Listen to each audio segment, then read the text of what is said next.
Start. नमस्कार दोस्तों, स्वागत है आपका आरबी क्लासेस में। मैं आपका दोस्त सनी। कैसे हैं आप सभी? आई होप सब बढ़िया होंगे। तो जैसा कि हमने गुप्त काल में पढ़ा था, चंद्रगुप्त पढ़ा था, उसके बाद द्वितीय पढ़े थे, समुद्रगुप्त पढ़े थे। अब उन्हीं के एक और पुत्र के बारे में पढ़ेंगे भाई, कुमारगुप्त। कुमारगुप्त प्रथम। कुमारगुप्त प्रथम। चलिए तो शुरू करते हैं बिना देरी करे हुए।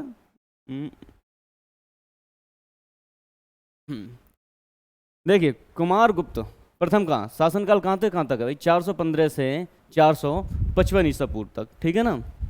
देखिए, चंद्रगुप्त द्वितीय के बाद, किसके बाद?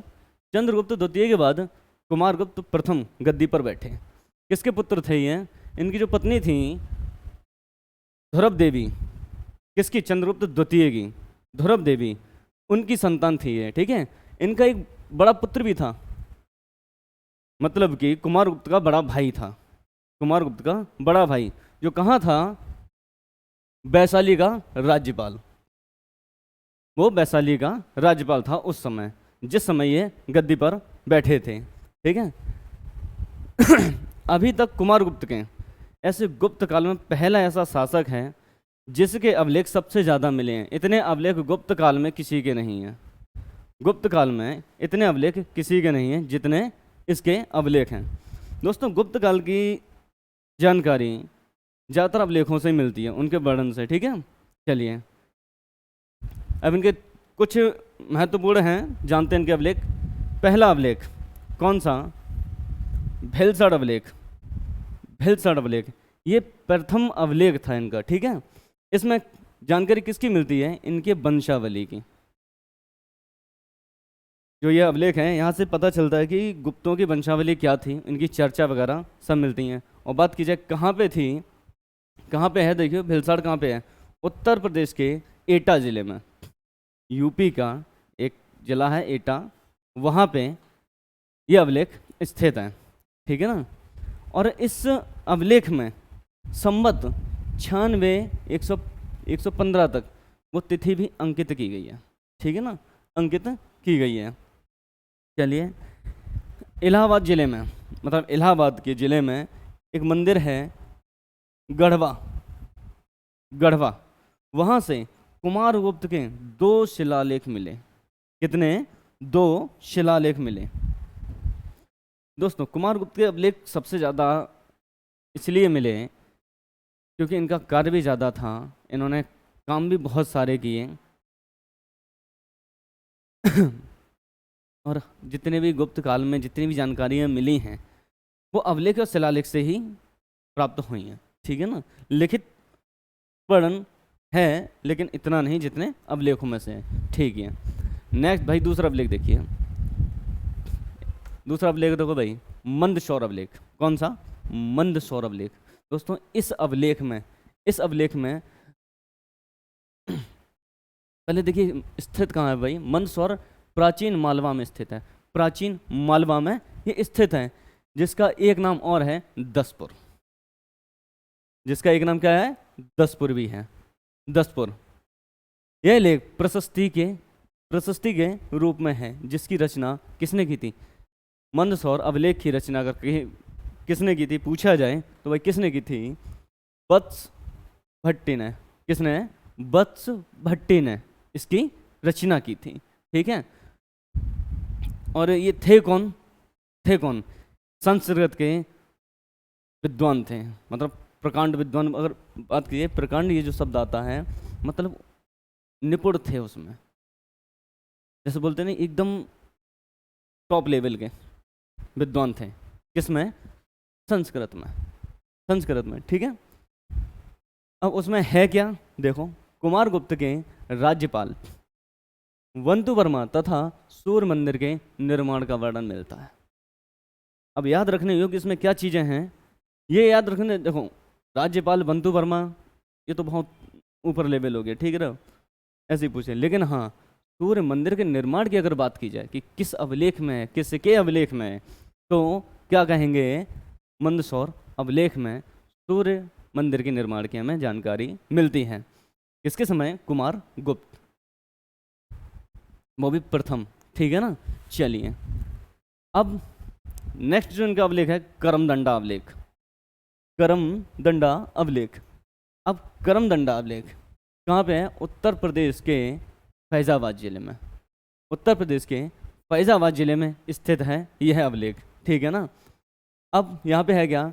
शिव प्रतिमा के, एक शिव का मंदिर है, शिव प्रतिमा के निचले भाग में उत्कीर्ण है, मतलब उन वहाँ का जो वर्णन है वो शिव प्रतिमा है, उनके निचले स्थान पर ये सारी चीज़ें अंगीकृत हैं, या हम कह सकते हैं अंकित हैं, ठीक है ना।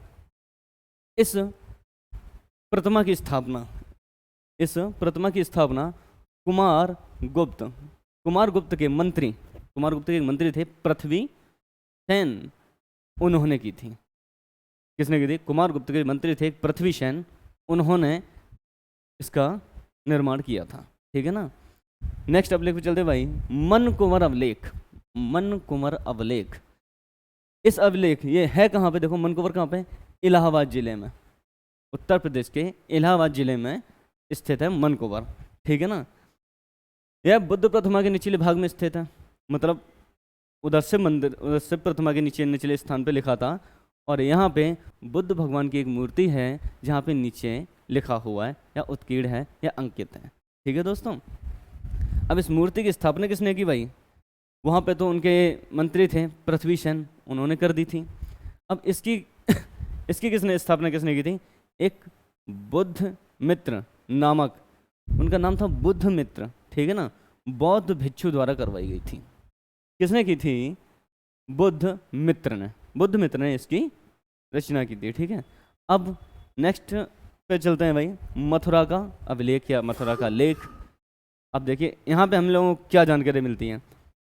इस पर भाई उनकी डेट अंकित है, कब से? 165 से 450 ईस्वी वाली, ठीक है ना। और गुप्त संवत में मथुरा के लेख में, चलिए हरीश स्वामिनी द्वारा सांची के आर्य एक संघ को, मतलब कि वहाँ पे हरीश स्वामिनी है, उनके द्वारा एक आर्य संघ को, सांची के आर्य एक संघ को धन को दान देने की, उन्होंने कुछ धन दिया होगा, उसका उल्लेख इस अवलेख में मिलता है। कौन से वाले? मथुरा का अवलेख या मथुरा लेख में, ठीक है, मथुरा के लेख में। चलिए देखिए तुमैन का अवलेख। अब इस अवलेख में क्या है? पहले ये देखो, तुमैन है कहाँ पे? मध्य प्रदेश के ग्वालियर में स्थित है, मध्य प्रदेश के ग्वालियर में। कौन सा? तुमैन अवलेख, ठीक है। आइए, अब उसमें कुमार गुप्त को कहा क्या गया है? उनका जो नाम है देखो, शरदकालीन सूर्य की भांति बताया गया है। दोस्तों शरदकालीन सूर्य का मतलब समझो, जैसे ठंड पड़ रही है, बहुत ठंड पड़ रही है, फिर जो सूरज निकलता है उसका जो एहसास होता है, गर्मी में सूरज अच्छा लगता नहीं लगता ना, सर्दियों में जैसे सूरज अच्छा लगता है, वैसे ही यहाँ पे इन्हें भाव प्रकट किए हैं, ठीक है ना। किसमें? इस अभिलेख में। चलिए अब बात करते हैं इनके मुद्रा की। देखिए जब गुप्त काल खत्म होगा फिर हम चर्चा करेंगे इनकी शासन व्यवस्था कैसी थी, संस्कृत और कला क्या थी, इन सारी चीज़ें हम लोग एंड में बताएंगे आपको, ठीक है। क्योंकि देखिए एक राजा के बारे में अगर बात की जाए तो भाई पूरे गुप्त कालीन में जो संस्कृति चलती आई है वही तो चलेगी, बदली तो है नहीं इसमें। तो वो चीज़ें हम लास्ट में आपको बताएंगे, मतलब इनकी शासन व्यवस्था कैसी थी, जो वरिष्ठ लोग थे उन्हें क्या अधिकारी कैसे थे, राज्यपाल कहाँ के बनाए थे, प्रांत राज्य कैसे बंटवारे होते थे, ये चीज़ें इनके बाद करेंगे, ठीक है ना, लास्ट मतलब स्कंदगुप्त के बाद। ओके ठीक। चलिए अब जानते हैं इनके मुद्रा के बारे में। मुद्राएं, ठीक भाई। सबसे आते हैं, सबसे पहले ये जानो मुद्रा के प्रकार, मतलब मुद्रा कितने प्रकार की होती थी। तो देखो भाई, पहली अश्वमेघ प्रकार, ब्राह्मण्यहंता प्रकार था एक, तीसरा था अश्वारोही, चौथा था धनुर्धारी और पांचवा था कार्तिकेय। ये 5 प्रकार की मुद्राएं प्रचलन में थीं इस समय, ठीक है। अब बात करते हैं भाई मुद्रा है तो राजा का कुछ ना कुछ तो उपाधियां वगैरह कुछ उस पर जो अंकित थी उनके बारे में। कुमार गुप्त के जो सिक्के थे, जो मुद्राएं थी, वहां पे उनकी उपाधियां भी अंकित थीं। कौन कौन सी उपाधियां अंकित थीं देखो, महेंद्रादित्य, अजीत महेंद्र, ठीक है, महेंद्र सिंह, अश्वमेघ महेंद्र आदि उत्कीर्ण मिलती हैं, आदि उत्कीर्ण मिलती हैं। देखिए सर्वप्रथम मध्य भारत में, सर्वप्रथम मतलब सबसे पहले मध्य भारत में उसने मयूर शैली की, एक शैली है मयूर शैली, मयूर शैली की चांदी की मुद्राएं चलाई। चांदी की मुद्राएं सर्वप्रथम मध्य भारत में किसने चलाई थी? कुमार गुप्त ने। किस शैली की थी? मयूर शैली की, ठीक है ना। मध्य भारत में रजत सिक्कों का प्रचलन था और उसी के काल में हुआ था, मतलब रजत काल के जो सिक्के का प्रचलन हुआ था इसी काल में हुआ था, ठीक है ना। चलिए अब साम्राज्य विस्तार की बात कर लें, मतलब साम्राज्य कैसा था, उसका विस्तार कैसे किया, उसका थोड़ी चर्चा करते हैं इसका। देखिए इसका जो शासन था, कुमार गुप्त का जो शासन था वो बंगाल, पश्चिमी भारत, उत्तर प्रदेश, मध्य प्रदेश, कामरूप तक विस्तृत था। कुमार गुप्त का सोचो इतना बृहद क्षेत्र, ठीक है ना, कहाँ कहाँ, बंगाल में भी था, पश्चिम भारत में भी, उत्तर प्रदेश में भी, मध्य प्रदेश में भी और कामरूप तक विस्तृत इनका साम्राज्य था। महाराष्ट्र के एक जिला है सतारा, क्या है? सतारा। तो वहाँ पे क्या मिले भाई? ये 1395 मुद्राएं कहाँ से मिली? महाराष्ट्र का एक जिला है सतारा। कितनी मुद्राएं मिली? 1395, ठीक है ना। तो कुमार गुप्त की 1395 मुद्राएं कहाँ मिली? सतारा में। कहाँ पे? महाराष्ट्र में। गुड। अब इसके शासन के जब अंतिम दिन आए, मतलब शासन काल अंतिम दिन में क्या हुआ? पुष्यमित्र नामक जाति ने, एक जाति थी पुष्यमित्र, पुष्यमित्र, अब वो मत समझना पुष्यमित्र संघ, ठीक है ना। पुष्यमित्र एक जाति थी, उन्होंने आक्रमण कर दिया, उन्होंने आक्रमण कर दिया। अब आक्रमण ऐसे थोड़ी ना, कुमार गुप्त के पुत्र स्कंद गुप्त के भीतरी लेख में, भीतरी लेख मतलब उनका एक लेख है, भीतरी लेख में वहाँ पे इन चीज़ों की चर्चा आपको मिलती है। उस आक्रमण का उल्लेख मिलता है। आक्रमण का, जिन्होंने पुष्यमित्र जाति ने जो आक्रमण किया था, इतनी बुरी तरह से हारे, इतनी बुरी तरह से हारे, जो उनकी पराजय थी उसका वर्णन हमें कहाँ मिलता है? भीतरी लेख में, ठीक है ना। चलिए अब इतना बड़ा साम्राज्य विस्तार हो गया तो फिर क्या हुआ? उसने भी अश्वमेघ यज्ञ कराया। अश्वमेघ यज्ञ, अश्वमेघ का मतलब जानते ही हैं कैसे होता है कि पूजा करवाने के बाद, एक यज्ञ करवाने के बाद घोड़ा एक छोड़ दिया जाता है और उस घोड़ा भ्रमण करता है वो, और जिस राज्य का जो भी शासक है अगर उस घोड़े को पकड़ेगा तो वो युद्ध की चुनौती समझी जाती है, उसे बोलते हैं अश्वमेघ यज्ञ, ठीक है। ठीक है, अब नालंदा विश्वविद्यालय, कौन सा? नालंदा विश्वविद्यालय जो निर्माण करवाया था कुमार गुप्त ने ही करवाया था। दोस्तों ये क्वेश्चन कई बार पूछे, कुमार मतलब नालंदा विश्वविद्यालय की स्थापना किसने की या किसने बनवाया? तो किसने बनवाया था? किसने बनवाया था? कुमार गुप्त ने। कुमार गुप्त ने, कुमार गुप्त ने ही नालंदा विश्वविद्यालय की स्थापना की थी, ठीक है। इसका जो संस्थापक था शक्रादित्य। शक्रादित्य का दूसरा नाम नहीं है, शक्रादित्य का मतलब कुमार गुप्त ही है, ठीक है ना। उससे तात्पर्य कुमार गुप्त प्रथम से ही है। मतलब आप सोचो इसमें एक नया नाम आपको और मिला। नालंदा विश्वविद्यालय की स्थापना किसने की थी? शक्रादित्य ने। अब शक्रादित्य है कौन? वो कुमार गुप्त ही थे, ठीक है ना। चलिए अब देखते हैं पश्चिमी मालवा में उसके जो राज्यपाल, उसका राज्यपाल जो था बंधु वर्मा ने सूर्य मंदिर, कौन सा? सूर्य मंदिर का निर्माण करवाया था। किसने करवाया था दोस्तों? बंधु वर्मा ने। था कौन?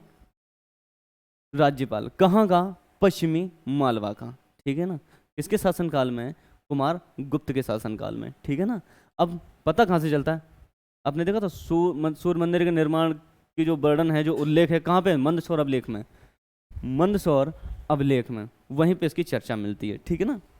अब उसके स्वर्ण सिक्कों पर उसे क्या कह के बुलाते? देखो, गुप्त कुलाम चंद तथा गुप्त कुलव्योम शशि, इस नाम से उसके सिक्के प्रचलित थे, ठीक है ना। यही कहा गया, उसके जो सोने के सिक्के थे इन दो नामों से जाने जाते थे। दोस्तों ये थे कुमारगुप्त के बारे में। अब इसका जो आएगा स्कंदगुप्त, उसके बारे में पढ़ेंगे, ठीक है ना। तो क्लास कैसी लगी एक बार ज़रूर बताएं। और कुमारगुप्त में दोस्तों कुछ भी नहीं ऐसा है जो आपके एग्ज़ाम में छूट जाए, ठीक है ना। सारा का सारा मटेरियल दे दिया आपको। बने रहिए, अगर पसंद आए तो लाइक करिए, शेयर कीजिए और सब्सक्राइब भी कर ही दीजिए, ठीक है ना। जय हिंद।